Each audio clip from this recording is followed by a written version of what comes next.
feel like I haven't been in front of a camera in forever. I'm a free man now. A free man, no more exams. I'm tied down by nothing. I think to start this freedom, I shall start it off right, where they don't have to. This is my dinner. I couldn't be more happy about it. Oh my goodness. I love donuts so much. Alright, maybe my holiday starts tomorrow. Ethan Vlogs comes back tomorrow.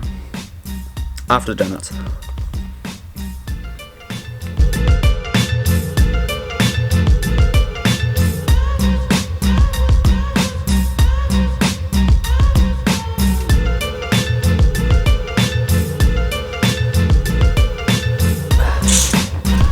Woohoo! No more exams. I'm a free man. And I have 4 days before I go away on my trip with my nana, so I've just got so much that I need to get done. I really should just start my day, and there's no better way to start off a vlog or start off a day like going for a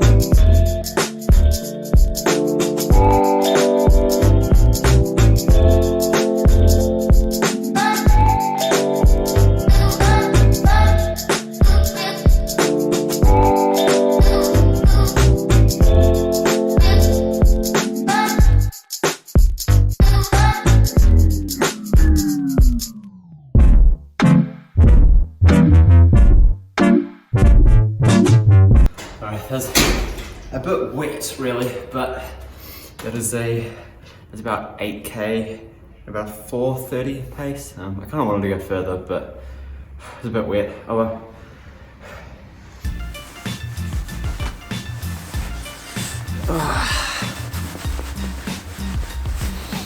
Okay, there is a lot that I need to do in these 4 days before I leave on my trip with my nana, so it's always good to use the handy dandy whiteboard to to write out all the different things that I need to do. So let's see all the things that I've got to do.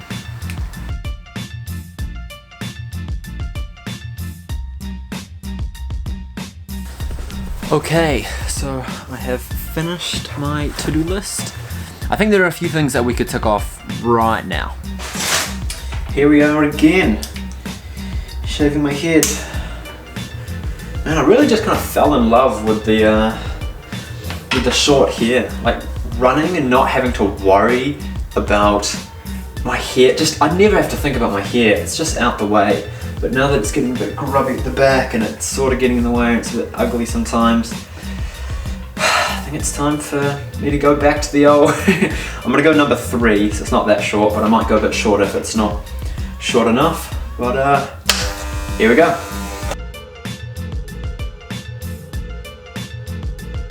I think I want it shorter. I think I'm gonna go to number 2. Alright, that's it. Going to number 2.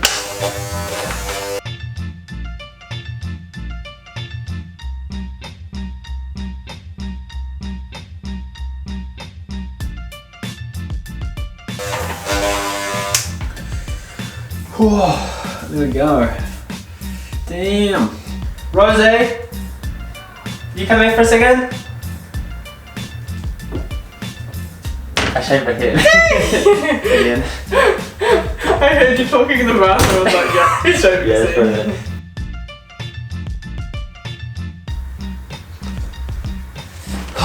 Okay, there we go. I think I look pretty snazzy with my new haircut. Anyway, so there we go. Cut here is done. We can go ahead and crush that one off. And now I think tonight I'm gonna go do a youth line shift. Sadly it's on the other side of town, and it's kind of raining. But luckily my flatmate gave me an umbrella, so that'll be all good. Usually I have a bike, but I'm just gonna get so absolutely soaked. And I'm gonna bring you guys along for not much, because it is sort of, it is sensitive information, I can't really tell you anything, but we're gonna go for a walk. Luckily it's not raining yet. Though I wouldn't be surprised if it's gonna absolutely pour down. I'm still kind of itchy if I'm honest from all of the I think I still got a whole bunch of tiny little hairs in my clothes. I quite like the night ambience, to be honest. Quite dark but bright lights. Pretty sick. Alright, that's enough about the night ambience or whatever bullshit I was saying. I think I'm gonna focus on running out these summaries for the books that I've read, and I think I'll talk about them later. Right, I'm here now. Gotta leave you outside though. See you in 2-3 hours.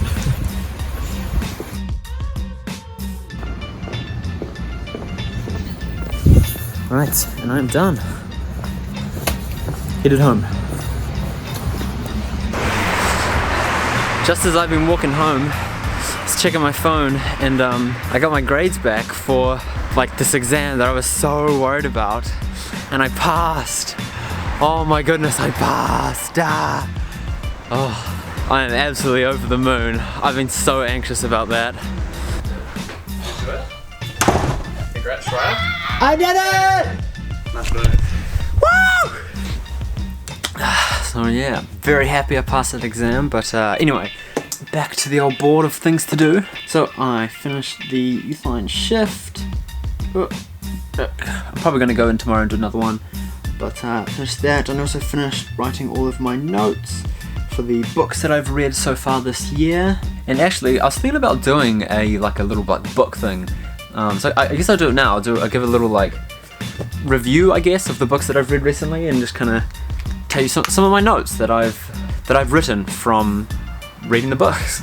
So the books that I've read so far in 2021 is Brave New World, Why We Sleep, 12 Rules for Life, The Subtle Art of Not Giving a Fuck, How to Think More About Sex, Storyworthy, 12 More Rules for Life, and I'm currently reading The Body Keeps the Score. So just a quick little overview, I guess, of all of the books. Brave New World is kind of like a dystopian future sort of book, and that's all about kind of like a perfect world where everything in life has pretty much been solved. Like there aren't really any problems left in life, and if you do have any problems, they have this pill which you can take that has literally 0 side effects, and you feel great. It's a fiction book and it's a novel, and I don't really ever read novels, but this one is well criticized and supposedly has like a good meaning behind it or whatever. But anyway, the thing that I got out of it was that I said that this book to me appears to be about how we can't live in a world without sadness and other negative emotions and experiences. The reason for this is that without them, the good things in our lives have less meaning. And the bad things, for that matter. Experiences that bring us the greatest strife also bring us the greatest feelings of fulfillment. Passion often is derived from some sort of passion and makes you who you are. It's actually a really good book, I would say. I would definitely recommend it to anyone looking to see what sort of questions are out there and dive deeper into what you think about the world, and I guess question how you view the world. I rate this book 6 hot dogs out of 7. The next book that I read was called Why We Sleep, and I'd heard about this before, and you know, obviously everyone knows how important sleep is or whatever, and this book was written by an absolute sleep expert, so I was like, okay, well, I should probably read this, and you know, because this person supposedly knows everything that there is to know about sleep. And I guess I was going into it, I kinda knew that he was just gonna tell me that I need to sleep, and I kind of already knew that myself as well, but I thought it could be good to know the reasons why, know the statistics, and know what small little caveats there are to sleep. And basically after reading it, like, holy, I really understand now how just important sleep is, and how important it is to be getting, 7 to 9 hours every single night. Like literally there are so many different parts of your life that were improved based off getting like consistently good sleep. And it's funny because there really isn't that much else to the book apart from just get good sleep, and it just explains it really, really well and gives you all the data to persuade you on why you should. The only extra little things, I guess, is like just don't eat, exercise, or do like high sensory things before bed. Yeah, if you don't do that, you should be all good. And the only other thing is just like be consistent. I guess. Yeah, I definitely rate this a solid 5 out of 5 pillows. Good book. And the next book I read was 12 Rules for Life, the first one by by Jordan Peterson, and I definitely recommend this book, and I do have notes for each rule because there are 12 rules, but really, I mean, you can just read the rules and they're very self-explanatory, but he does explain them very well. And one problem that I can definitely see people having, and now I sort of did as well, is that he is a little bit extreme, and if you know anything about his presence online, you'll know that he is a little bit controversial. You know, like, he is a clinical psychologist, he is a smart guy, he does have some good advice to give, but I would definitely recommend reading it with a grain of salt. But really, if I'm honest, I'll probably give this like a solid, I would say 11 out of 12 salt shakers. Now, the next book that I read was The Subtle Art of Not Giving a Fuck. Now, the title already is very in your face and it's very extreme, and it kind of makes you think like it was written by some jackass or whatever. And it was, you're right. Mark Manson is an absolute savage, but quickly within reading the book you realize that he's not crazy and he doesn't just like not like anything. He has loads of things in his life that are valuable, but what he writes about in this book is the parts of your life that you need to not give a fuck about. So the notes that I have for this book are that be a good friend and only have good friends. Cut the bad fruit off the tree. You need to just like bad friends in your life, like just get them out. Comparing yourself with others is setting yourself up to lose. There will always be someone better than you. We are defined by what we reject. To accept something is to reject everything else. Now this was like a really big one for me, and that's the thought that you are unattractive is one of the most unattractive qualities one can have. It isn't very externally obvious, but it is very impactful. And after sort of going over that point in the book, I feel like I've kind of carried myself differently. And the next point is, don't let anything in your life make you accept mediocrity. You deserve the best. Yeah, that's such a major thing. Like, he talks about that a lot. Like, mediocrity is just the worst thing that you can have in your life. Like, get rid of it. There is no use for it. And the final thing that is also sort of similar to that is that don't let your values stop you from doing something that you would want to or think you should do. Telling someone, for example, you no longer want to be friends with them is a harsh and mean thing to do. And being harsh and mean should be against your moral code. However, you need to calculate when the value received is less than the value given. This sounds ridiculous and sounds harsh, but it's extremely rare, don't worry. And I give The Subtle Art of Not Giving a Fuck 4 dentures out of 4 dentures. It was very good. The next book that I read was called How to Think More About Sex. Again, another very interesting title, but really it was pretty straightforward, and the main thing is just that sex is a thing that people do. Whoa, and if you communicate with the person that you're having sex with, things tend to work out fine. That's crazy, right? But there are some other things that I got down, such as sexual attraction is a pretty unconscious mechanism. Sexual and romantic compatibility is not solely determined by matching characteristics. In fact, characteristics that oppose our own can be taboo, exciting, and attractive. See, that was a really interesting point to me, because that sort of makes sense when you see couples, I guess, that kind of seem so different. It's like, how can you get along? And it's because they kind of play off each other. And then what they do is they bring out the best of each other in each area and then cover each other in the ways that they're bad. And the last point for this book was happy and stable marriages seldom exist without the conscious acknowledgement and communication of the requirement of acceptance of the deterioration of once good things within a marriage. Now, I don't know why I made that so confusing, like more confusing than it needed to be, but basically the idea is that marriages get worse, and you really need to talk about how you're just going to have to accept that, because it's kind of tough to fight against it. And because of that deterioration, you kind of just have to accept some things are going to be worse. And one of those things could very well be sex. And from there, it is important to compromise what is and what is not worth losing. So how to think more about sex, I give it 2.5 KFC buckets out of 4. The next book that I read is called Storyworthy. Now this was interesting because I actually did a vlog kind of based off this book, because it taught me all about how to write.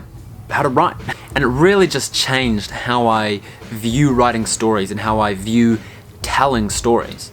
I'm not sure if I want to give away all of his secrets, but really the main idea is that all of the story should focus around and lead up to the 5-second moment that just really pulls it all together, and everything should support that 5-second moment. if I'm honest, I probably give Storyworthy 5 cats out of 5 cats. It was pretty good. And the final book that I've completely read this year is The 12 More Rules for Life by Jordan Peterson. And honestly, this really just wasn't as good as his other one. And the main thing that he pretty much preaches the whole way through the book is that understand that you must go through the unpleasant to reach your best life. And always strive for your best life. You deserve it and owe it to yourself. And I agree with it, but I don't know, to me, after reading some other books like The Subtle Art of Not Giving a Fuck, I was kind of already on board with this idea. But it was an alright book. I give it 3 out of 6 peanut butter jars. And that about wraps up that little segment of the vlog. And by the looks of things, down here, kind of looks like the video is almost over. And we know what that means. That means that I must have edited and wrote a vlog. Go on me. Peace.